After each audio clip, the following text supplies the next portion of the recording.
सत्ता ही सत्य है और शायद जिंदगी का कड़वा सच भी यही है। साथ ही राजनीति का पहला और अंतिम सच भी इसी को माना जाता है। राजनीति की दुनिया में सत्ता के सुख का आनंद लेने को सेवा कहा जाता है और जब कोई राजनेता आम जनता की सेवा के लिए व्याकुल हो जाता है तो फिर वह संगठन की विचारधारा से खुद को अलग करके सत्ता की शरण में चला जाता है। अभी महाराष्ट्र की राजनीति में जिस तरह का भूचाल आया और राजधानी मुंबई में और 4 साल में चौथी बार शपथ ग्रहण हुआ, इससे पवार की पार्टी से जुड़े नेताओं के बीच की कड़वाहट जग जाहिर हो गई।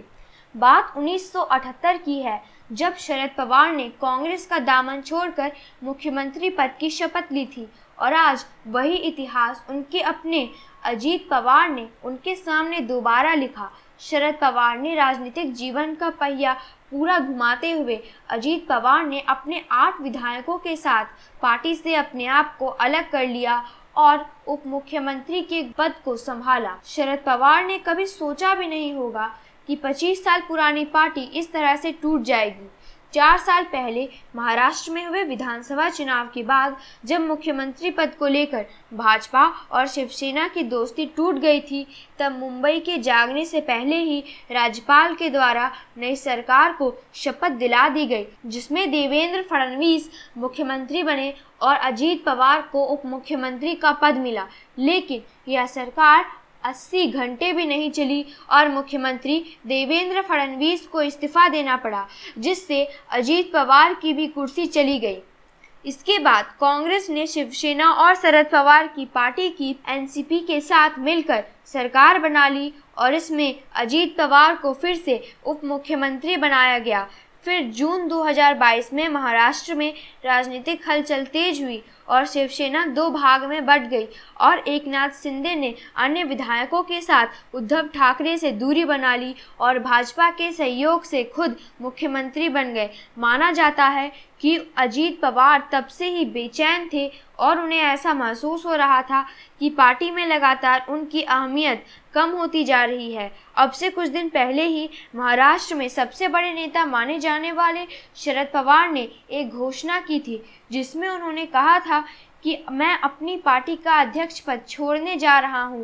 तब पार्टी से जुड़े लोगों के बीच ऐसा माहौल दिख रहा था जैसे कोई भूचाल आ गया हो और लग रहा था कि अब पवार के बिना पार्टी का अस्तित्व नहीं रहेगा। लेकिन रविवार को उनके भतीजे अजीत पवार ने ऐसा दांव खेला कि अब शरद पवार के हाथ में ना ही पार्टी दिखाई दे रही है और ना ही ऐसा लग रहा है जैसे उनके परिवार में एकजुटता है। 2 मई को जब शरद पवार ने अपने पद को छोड़ने की घोषणा की थी, तब उन्होंने यह भी कहा था कि अब रोटी पलटने का समय आ गया है। उन्होंने रोटी जरूर पलटी, लेकिन पार्टी के अध्यक्ष के रूप में मौका मिला सुप्रिया सुले और प्रफुल्ल पटेल को। जहां प्रफुल्ल पटेल पार्टी के एक वरिष्ठ नेता हैं, तो वहीं सुप्रिया सुले बेटी हैं। कई वर्षों से पार्टी को बिल्कुल जमीन से ऊपर उठाने में लगे रहे अजीत पवार को जिम्मेवारी सौंपने के दौरान शरद पवार भूल गए कि अजीत पवार को दरकिनार नहीं करना चाहिए। अजीत पवार के द्वारा यह कई बार महसूस किया गया कि शरद पवार उन्हें हाशिए पर रख रहे हैं। 2004 की बात करें तो पार्टी ने 2004 में कांग्रेस के साथ गठबंधन करके विधानसभा और लोकसभा चुनाव लड़ा और इसमें शरद पवार की पार्टी को कांग्रेस से ज्यादा सीटें आईं।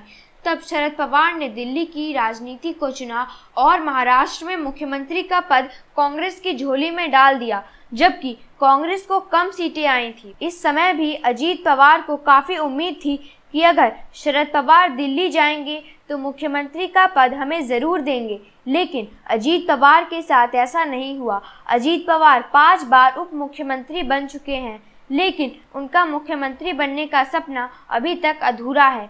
यहाँ विश्लेषक यह भी मानते हैं कि अजीत पवार अपने बेटे को राजनीति में आगे लाना चाहते हैं, लेकिन उन्हें इसका मौका नहीं मिल रहा।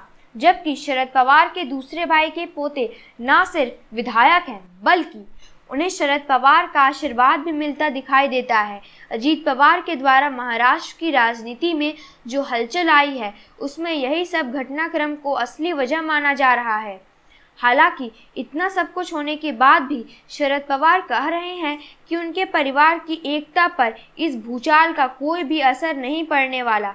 एकनाथ शिंदे ने शिवसेना को तोड़कर मुख्यमंत्री की कुर्सी हासिल की थी और अब अपने अनुभव का फायदा उठाते हुए उन्होंने एनसीपी को भी 2 भागों में बांट दिया।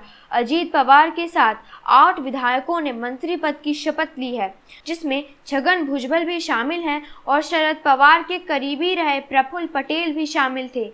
अब समय के साथ यह देखना दिलचस्प होगा कि क्या शिवसेना की तरह इस पार्टी के नाम के ऊपर भी दावा किया जाएगा। न्यूज़ अपडेट के लिए और मुझे सपोर्ट करने के लिए लाइक एंड सब्सक्राइब करना मत भूलिएगा।